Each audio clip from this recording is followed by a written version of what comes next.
Hi friends, welcome to our CWSN Leela Bhanu channel. నేనైతే ఈరోజు మామిడికాయ రోటి పచ్చడి అయితే చూపిస్తున్నాను. ఇప్పుడు సీజన్ కాదు, అయినా సరే మనం మామిడికాయ పచ్చడి అన్ని సీజన్లో ఉంటున్నాయి కదా. నేనైతే మామిడికాయ పచ్చడి ఎండుమిర్చితో ఈ ఎండుమిర్చి వేసి రోటి పచ్చడి అయితే చేస్తున్నాను. రండి ప్రిపరేషన్. ముందుగా నేనైతే మన ఎండుమిర్చి వేయించుకోవడానికి తగినంత ఆయిల్ని అయితే వేసుకున్నాను. హీట్ అయినాక 2 మెంతి గింజలు కూడా వేసుకుందాము. ఇప్పుడు పచ్చడికి కావలసిన ఎండుమిర్చిని వేసుకుని దోరగా వేయించుకోవాలి. ఈ విధంగా వేయించుకున్నాక మనము రాళ్ళు వేసి రోట్లో అయితే దంచుకోవాలి. రాళ్ళ ఉప్పుని అయితే వేసి దంచుకోవాలి. మామిడికాయ అయితే చాలా పుల్లగా ఉంది.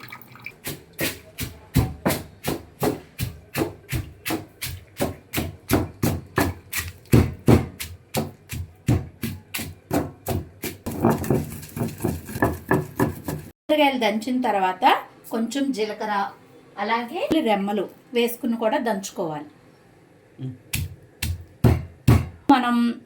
ఇప్పుడు మనం తరిగిన మామిడి ముక్కలను వేసుకుని కచ్చా పచ్చాగా దంచుకోవాలి.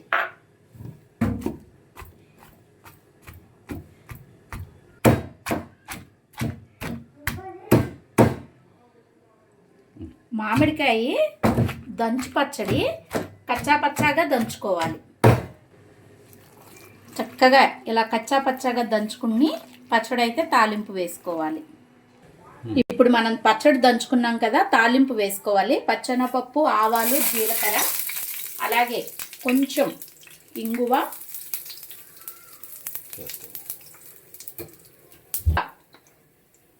పసుపు,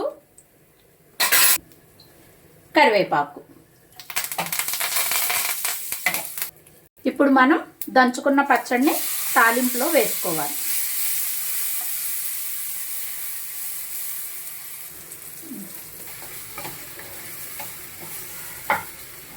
చక్కగా రోట్లో నూరుకున్న మామిడికాయ పచ్చళ్ళు కొంచెం వేడివేడిగా అన్నం వేసి, ఆ టేస్ట్ వేరు కదా.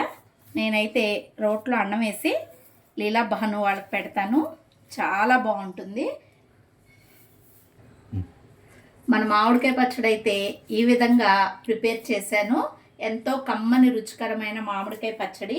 మీ అందరికీ కూడా మామిడికాయ పచ్చడి ముద్ద కావాలా? రండి, వచ్చేయండి. ఈ విధంగా మీరు కూడా ప్రిపేర్ చేసుకోండి. మన లీలా భాను ఛానల్ నచ్చినట్లయితే లైక్ చేయండి, సబ్స్క్రైబ్ చేయండి.